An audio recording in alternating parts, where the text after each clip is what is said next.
இந்த செஷனோடைய learning objectives 1, royal Indian navy revolt, அதாவது ரிவோல்ட் பண்ண ஆரம்பிச்சுட்டே வந்த காந்தியோடைய நேதாஜியோடைய எல்லா ரிவோல்ட்டும் எப்படி ஆர்மிக்குள்ளேயும் வருது, டிஃபென்ஸ்குள்ளேயும் வருது, அவங்களும் ப்ரொடெஸ்ட் பண்ண ஆரம்பிக்கிறாங்க அப்படின்றத பார்க்கலாம். Second is the negotiating the independence Simla conference. Simla கான்ஃபரன்ஸ்ல எப்படி பிரிட்டிஷர்ஸோட நெகோஷியேட் பண்ணோம் நம்ம இண்டிபெண்டன்ஸ் அப்படின்றத பார்க்கலாம். And the cabinet mission. The fourth one is the direct action called by Muslim League. ஜின்னாவுடைய முஸ்லிம் லீக் வந்து எப்படி ப்ரொடெஸ்ட் பண்ணாங்கன்றத பார்க்கலாம். Fifth one is Mountbatten plan.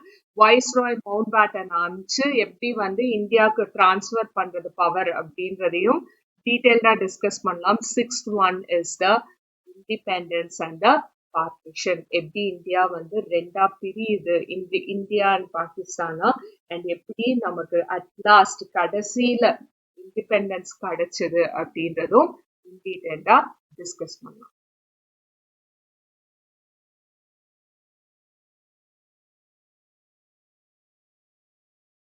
Royal Indian navy revolt. எப்படி வந்து ராயல் இந்தியன் நேவி வந்து revolt பண்ணாங்க against British government அப்படின்னு பார்த்தீங்கன்னா, Royal Indian navy ratings revolted at Bombay in February 1946. 1946ல தான் இந்த நேவி ரிவோல்ட் நடக்குது. This soon spread to other stations involving more than 20,000 ratings. 20,000 rating soldiers-க்கு மேல revolt பண்ண ஆரம்பிச்சாங்க. Similar strikes occurred in Indian Air Force and Indian Signals Corps at Jabalpur. கொஞ்சம் கொஞ்சமா அப்படியே நம்மளுடைய இந்தியன் ஏர்ஃபோர்ஸ், இந்தியன் சிக்னல் கார்ப்ஸ்க்கும் பரவி எல்லாருமே ரிவோல்ட் பண்ண ஆரம்பிச்சாங்க against British government and also to get full freedom. British hegemonic control ceased even in armed forces. Armed forcesல கூட British control வந்து குறைக்கப்பட்டது. அங்கேயும் நேஷனலிஸ்ட் பரவ ஆரம்பிச்சிட்டாங்க. Negotiating independence. இண்டிபெண்டன்ஸ் கொடுக்கறதுக்கு ஒரு நெகோசியேஷன் நடக்குது. That's called as a Shimla conference. அது என்ன அப்படின்னு பார்க்கலாம். Wavell plan. இது பேரு Wavell plan. This was announced on 14 June 1945. Wavell plan என்ன அப்படின்னு பார்த்தீங்கன்னா, this provided for an interim government. ஒரு தனிப்பட்ட, அதாவது ஃபுல் ஃப்ரீடம் வரத்துக்கு முன்னாடி இருக்கிற ஒரு நடுநாயகமான ஒரு கவர்மெண்ட், ஓகேவா? Interim government with an equal number of Hindus and Muslims in Viceroy's executive council. Equal number of Hindus and Muslims இருக்கணும். All portfolios except the war portfolio. எல்லா மினிஸ்ட்ரிஸும் except the war ministry மட்டும் it was held by the Indian ministers.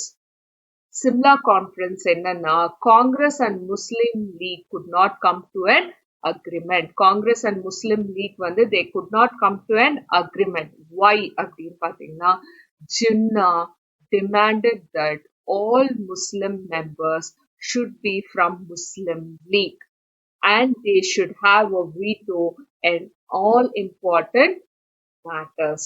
Veto power அப்படின்னா என்னன்னா, majority ஃபுல்லா இருக்கணும். இல்ல அப்படின்னா அந்த ரூல் பாஸ் பண்ணவே படாது.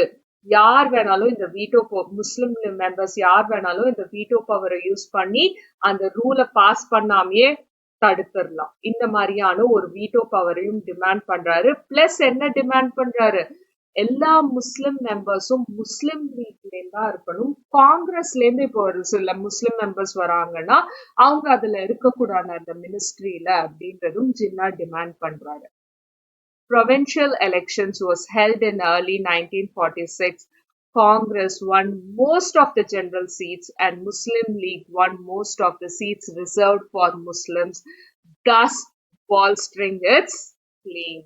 என்ன ஆகுது, ஜெனரல் சீட்ஸ் எல்லாமே காங்கிரஸ் வின் பண்ணுது, ஆனா ரிசர்வ்டு சீட்ஸ் எல்லாமே முஸ்லிம் லீக் தான் வின் பண்ணுது.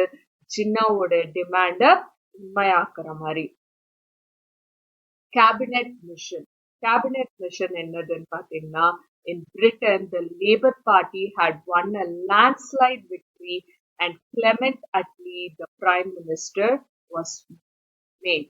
Clement Attleeன்றவர் தான் பிரைம் மினிஸ்டரா இருக்கிறாரு. Labour party wins the election. They declared that he wanted to transfer power at earliest. இவர் என்ன சொல்றாரு, இந்தியாவுக்கு பவரை வந்து at the earliest வந்து transfer பண்ணி விட்டுருங்க அப்படின்னு சொல்றாரு. And he sent a cabinet mission comprising Pethick Lawrence, Sir Strafford Cripps and A.V. Alexander. Rejecting the demand for Pakistan. Pakistan வந்து செப்பரேட்டா ஒன்று ஃபார்ம் பண்ணணும்ன்ற டிமாண்டை ரிஜெக்ட் பண்ணி it provided for a federal government with control over defense and communications and foreign affairs. ஒரு federal government-ஆ வந்து form பண்ணட்டும் with control over defense, communication and foreign affairs.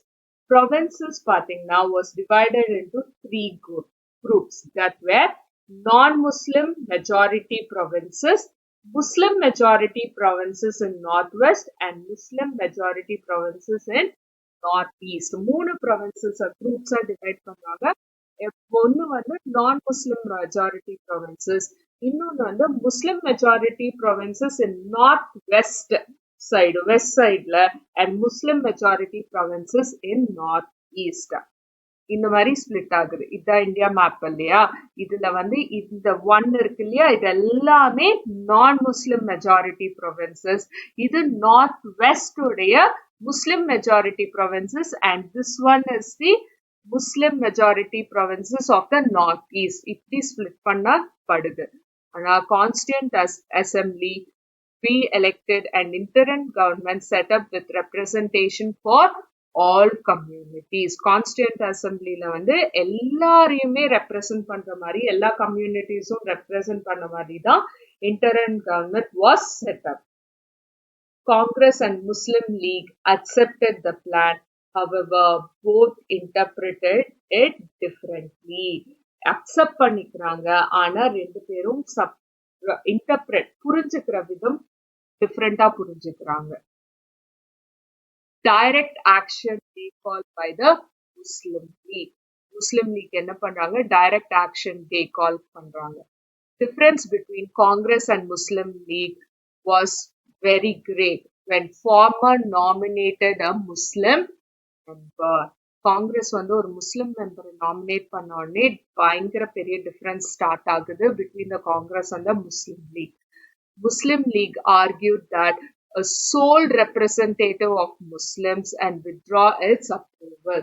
நாங்க தான் ஒரு sole representative of Muslims-ஆ இருப்போம், அத வந்து ஒத்துக்கலைன்னா we are withdrawing our approval அப்படின்னு ஜின்னா ஆர்கியூ பண்றாரு, who is the head of the Muslim League.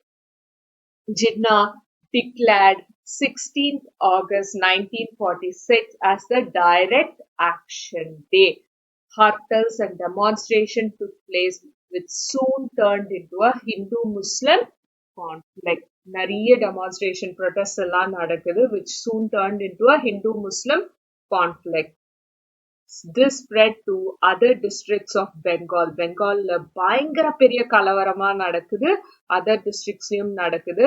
Districts of Naukali was worst affected. இதனால affect ஆன district of Bengal எது, நௌகாலி அப்படின்ற இடம் தான். Mountbatten plan. இப்பதான் மவுண்ட் பேட்டன் பிளான் வருது. Interim government headed by Jawaharlal Nehru formed in September 1946.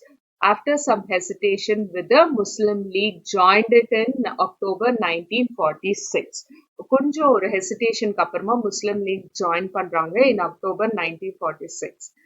Representative Liaquat Ali Khan was made the finance minister. Muslim League உடைய Liaquat Ali Khan தான் வந்து he was made the finance minister. In February 1947, Clement Attlee declared that power would be transferred by June 1948. June 1948 குள்ள full power of transferation வந்து நடந்துரும் அப்படின்னு சொல்லி declare பண்றாரு Clement Attlee. Lord Mountbatten was sent as Viceroy to India with specific task of transfer of power.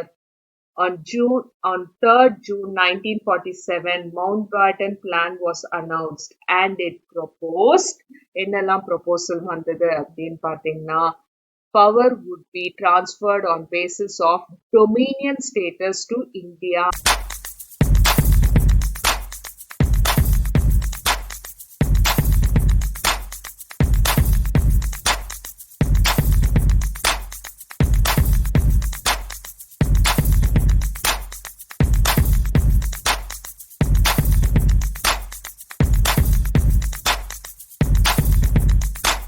And Pakistan. யார் அங்க டொமினியனா இருக்காங்களோ அவங்களுக்கு தான் வந்து டிரான்ஸ்ஃபர் ஆகுது அப்படின்னு சொல்றாங்க. Princely states would have to join either India or Pakistan. Princely states வந்து அதாவது கிங்ஸ் நவாப்ஸ் இவங்களுக்கு கீழே இருந்த ஸ்டேட்ஸ் எல்லாம் வந்து எய்தர் இந்தியாவையோ இல்ல பாகிஸ்தானையோ ஜாயின் பண்ணணும்னு சொல்றாங்க. தேர்ட் இஸ் பவுண்டரி கமிஷன் அமைக்கப்படுது, which was set up under Radcliffe Brown and award be announced after transfer of power. Transfer of powerக்கு அப்புறமா எந்தெந்த மாகாணங்கள் எங்கெங்க சேருது அப்படின்னு பவுண்டரிஸ் இந்தியாவுடைய வரைபடம் வரையணும் இல்லையா, அதெல்லாம் செய்யப்படுறது by the boundary commission. Fourth is Punjab and Bengal legislative assemblies were formed and vote on whether should be partitioned or not அப்படின்னு கண்டு அறியப்பட்டது. எப்படி எல்லாம் செய்யப்படுது, பஞ்சாப் அண்ட் பெங்காலும் செப்பரேட் ஆகணுமா பார்ட்டிஷன் பண்ணணுமா அப்படின்னு vote எடுக்கப்படுது. Independence and the partition. Mountbatten Plan given effect by enactment of Indian Independence Act on 18 July 1947 by British Parliament. Mountbatten Plan it was given effect by the enactment of Indian Independence Act on 18 July 1947 by the British Parliament. Act abolished sovereignty of British Parliament over India. இந்தியாவுக்கு மேல இருந்த British பார்லிமெண்டோடைய கண்ட்ரோலை abolish பண்ணது இந்த act. India partitioned into two dominions. India was partitioned into two types. One is India and other is Pakistan. Pakistan got independence on 14th August 1947 and India on 15th August 1947. On 15th August 1947, India won independence. India got independent and Pakistan got separated from India. Recap of this session. The Royal Indian Navy revolt எப்படி எல்லாம் நடந்தது, அது எப்படி கொஞ்சம் கொஞ்சமா spread ஆகி Indian army and Indian ஏர்ஃபோர்ஸ்க்கு எல்லாம் போச்சுன்றத பார்த்தோம். அப்புறம் the negotiating of the independence with the Simla Conference பார்த்தோம். And then the cabinet mission. அப்புறம் the direct action they called by the Muslim League. அது அப்புறமா ஹிந்து முஸ்லிம் பிரச்சனையா அப்படி பயங்கரமா மாறுச்சுன்றதையும் பார்த்தோம். அப்புறம் Mountbatten Plan of Separation of Indiaவை பார்த்தோம். And the independence and partition of India and Pakistan அதையும் பத்தி டீடைல்டா படிச்சிட்டோம். எல்லாருக்கும் இந்த செஷன் படிச்சது புரிஞ்சிருக்கும்னு நினைக்கிறேன். அடுத்த செஷன்ல மீட் பண்ணலாம்.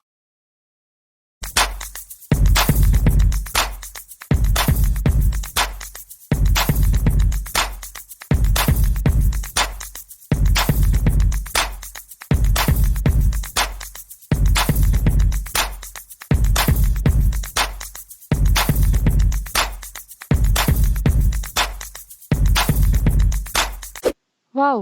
எல்லாம் நல்லா இருக்குங்க. ஆனா எப்படிங்க வாங்குறது நான் இத? அப்படின்னு கேக்குறீங்களா? ரொம்ப ஈஸிங்க. www.edu.kaikoru.com இல்ல வெப்சைட்ஸ்ல போயிட்டு கைகோர் எஜுகேஷன் அப்படின்னாலும் எங்க வெப்சைட் வந்துரும். அதுல ஈஸியா நீங்க பே பண்ணி வாங்கிக்கலாம். அது மட்டும் இல்லைங்க, அமேசான்லயும் இருக்கும். அமேசான் லிங்க் நாங்க இந்த வீடியோ டிஸ்கிரிப்ஷன்ல போடுறோம். அமேசான்ல போயிட்டு சமச்சீர் கல்வி கைகோர் எஜுகேஷன் டைப் பண்ணாலும் எங்களோட ப்ராடக்ட் வந்துரும். லோயஸ்ட் பிரைஸ்ல ரொம்ப ஈஸியா கத்துக்க கைகோர் எஜுகேஷன்.